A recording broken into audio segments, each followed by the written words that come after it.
Hello, everyone. If you could find your seats. Thank you so much for being here. For those of you who do not know me, my name is Nicole Funk, and it is a true honor to introduce Skylar today.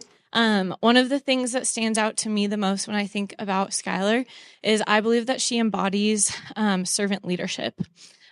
She is not afraid to use her voice and influence when she needs to, but she is always doing that for the sake of others.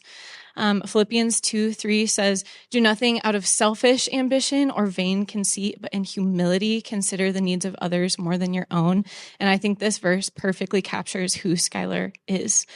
She is always looking to meet the needs of others, to encourage the people around her, and to lift others up into all that is good and true. And I believe that that comes through in her capstone topic as well. She desires for all people to experience wholeness and healing and fullness. And you guys are very lucky to get the chance to hear from her today. So I would like to welcome up Skylar.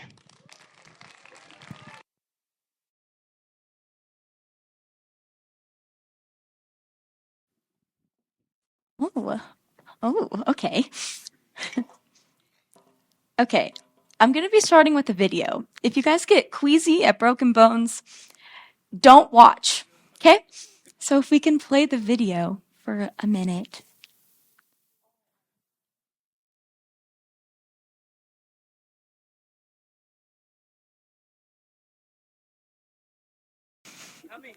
I did warn you, okay?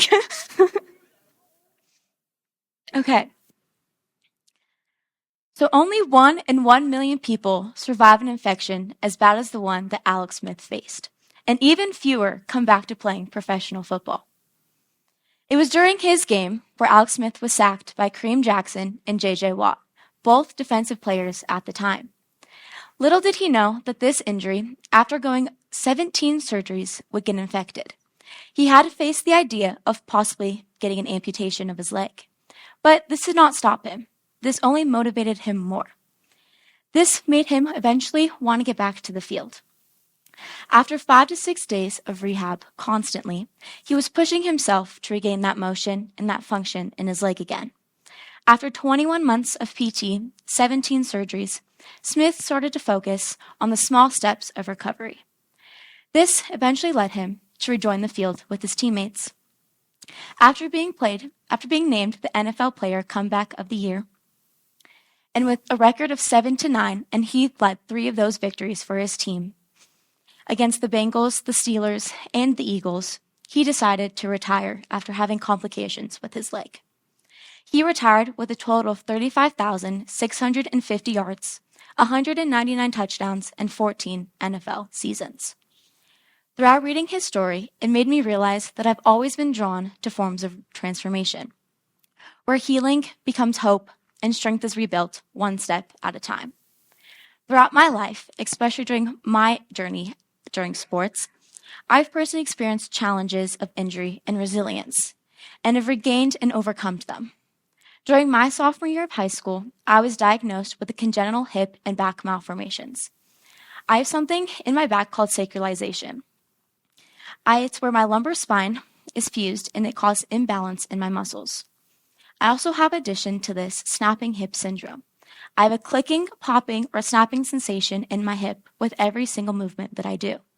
And even with the little movements, the tendon or muscle snaps over the bony structure in my hip, causes me pain. In discovery of these anomalies and learning how to navigate the long road of recovery ahead, and regaining the muscle and the movement gave me a unique perspective on what it means to heal. It was during this time that I discovered a deep passion for this. Not just for myself, but for others walking similar paths. There's something incredibly powerful about helping someone return to what they love. I found a purpose in understanding the intricacies of our God-given capability to heal, of recovery, and the setbacks and the small victories we gain through this. I'm inspired by the way the body, so intricately designed by our almighty physician, is capable of healing, adapting, and thriving again. Pursuing a future in exercise science, kinesiology, and pre-physical therapy is more than a career choice for me. It's a calling. It's a way to walk alongside those who are hurting and to help others, from physical strength to just finding their purpose again. From minor injuries to life-majoring setbacks, there is hope and empowerment in the process of rehabilitation. The journey of healing often reveals a glimpse promised to us in Revelations 21:4. He will wipe away every tear from their eyes. There'll be no more mourning or crying or pain, for the old version of things has passed away. This version of eternal restoration fuels my desire to be a part of others' healing on this side of heaven.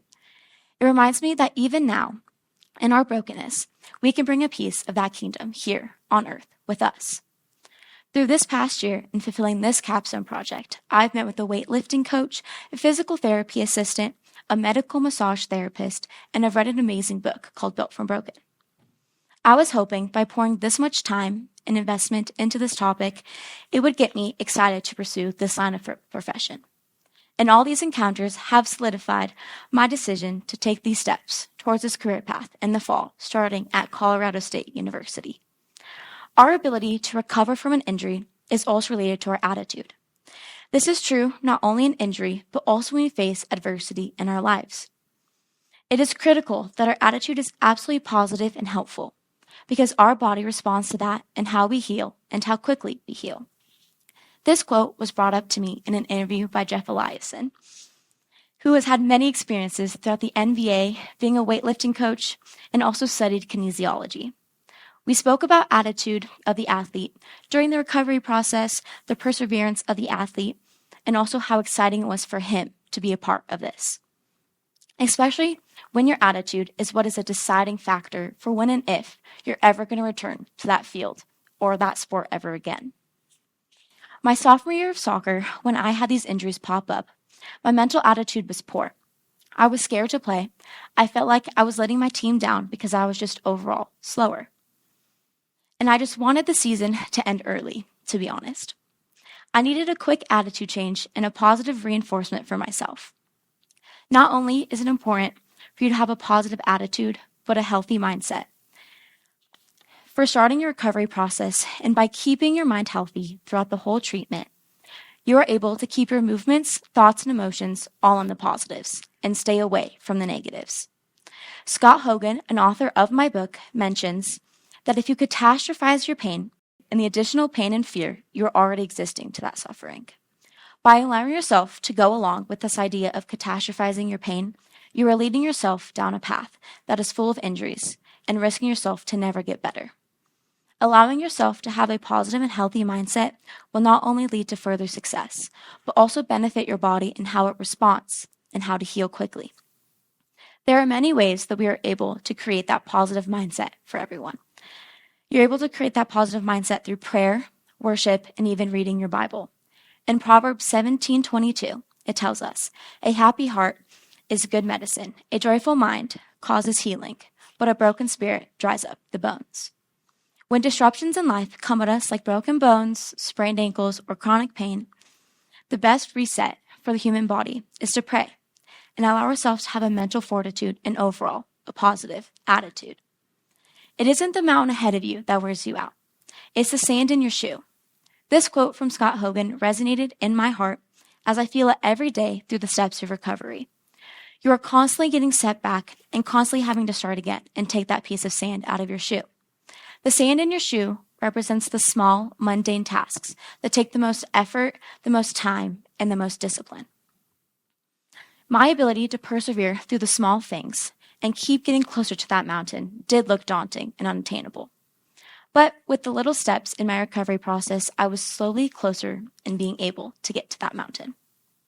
Making this commitment to my appointments 3 days a week alongside cheer and soccer practice, school, and homework was very difficult. There were many times that I just didn't want to go because of overall exhaustion and frustration. The actual exercises that I would do in my appointment would make me sore and yes, increase my pain, but overall and in the end, made me stronger. Even though it might look just like another thing to add to your day, and seeing that want and that perspective from me, from an athlete, you're able to regain and reach that goal of the mountain. Now let me compare 2 things for you. An athlete's perspective to a person who is just wanting the pain to go away. The perspective of an athlete and get to that finish line, they have the perseverance and incentive to get there and want to keep pushing. where the non-athlete or the regular day person is just wanting to get that pain and injury to be resolved with little to no effort at all. In their minds, they are still doing and going through the motions of returning back to their 100% self. But they do not have the incentive to get back as much as the athlete. Even though this is still a healthy decision, they are not pushing to the very end and will ultimately lead them to more appointments and more treatments to hopefully help them in the future. Although the end goal for everyone is different, you have to see that the mountain is reachable. You have to have patience and perseverance through the hard and easy times. Not only is seeing your mountain helpful, but also knowing what your mountain is. When these injuries popped up for me out of the blue during sophomore year, I was scared that this would take me out of the sport that I fully know and love. It caused me to be terrified in knowing the root cause. But once I figured out that the grain of sand in my shoe was stretching exercises, strengthening, and soft tissue treatments, I was time and I was ready to face my mountain. Having the opportunity to watch people and be able to come back from life-changing experiences was the norm because of what my parents did as a profession. And little did I know that I'd be wanting to walk something so similar after being set for years on marine biology. My injuries changed the trajectory of my passion. Mr. Eliason helped me seeing this when he said, pursue the absolute love and passion for what you do, and the willingness and desire to be around it all the time. If you're committed to something with any reward or acknowledgement, and you show up just to help, good things almost always follow. I have come to realize that I have a different viewpoint of healing than many of my peers. But little did I know that this would help me guide my profession to help others. My process would be a lot of tears, structural changes, muscular therapy, loss of time, and sheer mental strength. Where other people would just take a few Advil, let the pain go away, and then go to bed. But that's not what I wanted to do. I wanted to figure out why it hurt, how it hurt, and how to fix it. So I went to my trainer, Brandon Kress from Soma Performance, 3 times a week for over 12 months. And he was constantly pushing me to get better and stronger and to be able to come back to the field. He developed specific exercises for me, focusing on core stability as it removed pressure off my low back. He used dead bugs, side planks, and Supermans to help me, and RDLs and glute bridges to help my quads and hamstrings stabilize my hips. Thank you, Brandon, for helping me, for realizing that this is what I want to do. And thank you, Mr. Eliason, for reminding me that people that can excel, whether it's a career or sport or anything, are the people that start with a sheer affection and love for what they do and are willing to show up every day for hours at a time and do the things that are not glamorous. I do believe God allows things to happen to change trajectories, and He has done that for me. With these 2 ideas in mind, attitude and perseverance, we can take a step back and look at the more broader picture. There is truth in how everyone has a physical limit, and mental thoughts are tied together through this. You not only have to have a good mindset, but you have to know when to stop pushing yourself. You have to know your physical limits. And I know it might sound hard, especially coming from me, who is someone who will push themselves to tears and literally will no longer be able to walk anymore. This is not a healthy way of recovery.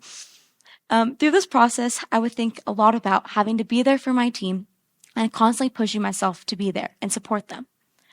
But since I was taking away the ability to even do the easy tasks like walking, I was not helping them. I was actually hindering my team. Throughout this whole entirety of the book, Built from Broken, the author, Scott Hogan, mentions that we should listen to our bodies and adjust to where the pain is no longer present. So that by knowing where your boundaries are present, you are setting yourself up for future success. But allowing yourself to get stronger and slowly regain that strength back to almost perfect. Not only is it important for yourself to know when the pain is too much, but also for your therapist to know. It is important for you to tell them if it is too much so that they're able to modify it for you. So they're able to give you that success and that strength back to yourself. As I interviewed Steve Hamilton, an orthopedic massage therapist, he told me that communication is a necessity to have throughout your treatment. Not only is communication an instrumental thing, but also the idea of commitment. Not only for the patient, but also for the therapist. While shadowing Sophie Bloomquist a physical therapy assistant, I saw through the eyes of her. You have to be fully committed to the process and execution of the treatment because the field, it is not a one-man job. It's a team effort. As a patient, you need to be able to constantly do your rehabbing, your stretching, and your strengthening so that your body is ready for the activities or just regular day life. Sophie was in constant communication while evaluating her patients. The teamwork between the therapist and the patient is so important and allows for that success, and it shows what the human mind, body, and spirit are truly capable of doing. The human body was designed by God and in His image, which makes this process even more exciting to commit to in order to help and serve others. Healing is never just about the body. It is about the soul, the spirit, and the will to keep going. In 1 Corinthians 6:19-20, we are reminded, "Do you not know that your body is a temple of the Holy Spirit, who is within you, whom you have received a gift from God, and that you are not on your own? You were bought at a price and purchased with the precious blood of Jesus and made His own. So honor and glorify God with your body." Healing is a journey that tests patience, builds resilience, and reveals just how extraordinary the human body truly is. I've learned that recovery is not a straight path. It is filled with its highs and lows, setbacks, and victories. But in every stage of this journey, there is something sacred, the chance to begin again. I'm pursuing a degree in exercise health and science and pre-physical therapy studies at Colorado State University. My plans are to be active in sports athletics, working with different teams, and learning all aspects of athletic injuries and recovery. From there, I'll let God lead, because I want to be someone who walks with others through the process, offering not only science and support, but encouragement and hope. I want to be a part of that movement when someone realizes that their story isn't over, that their comeback is just beginning. Because healing is possible and joy is possible. And through the work of rehabilitation, we get to help others rediscover what they love and who they are. So here's my challenge for you. Don't underestimate the power of hope. Whether you are the one healing or the one helping, choose to believe that restoration is possible. Let your life be a source of the brokenness for others, with compassion and strength, and remind them through your words, your actions, and simply your presence, they are not alone. Keep a hold of that promise and be someone who helps others hold on to it also. Thank you.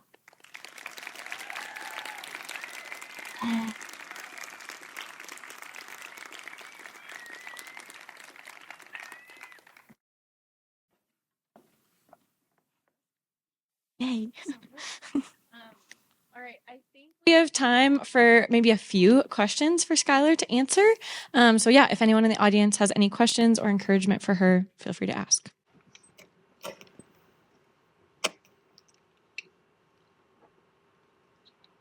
I can't see. Sorry. Are you gonna do like an athletic training assistant at CSU? Are you gonna help? So they have like this like program thing where you can like actually intern on the sports and like have like hands-on experience. So I might do that, just like while I'm like also studying there, just to like see how I feel, you know.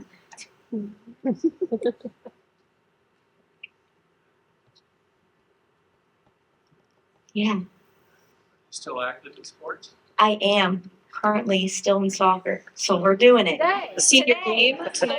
4:30. Yep.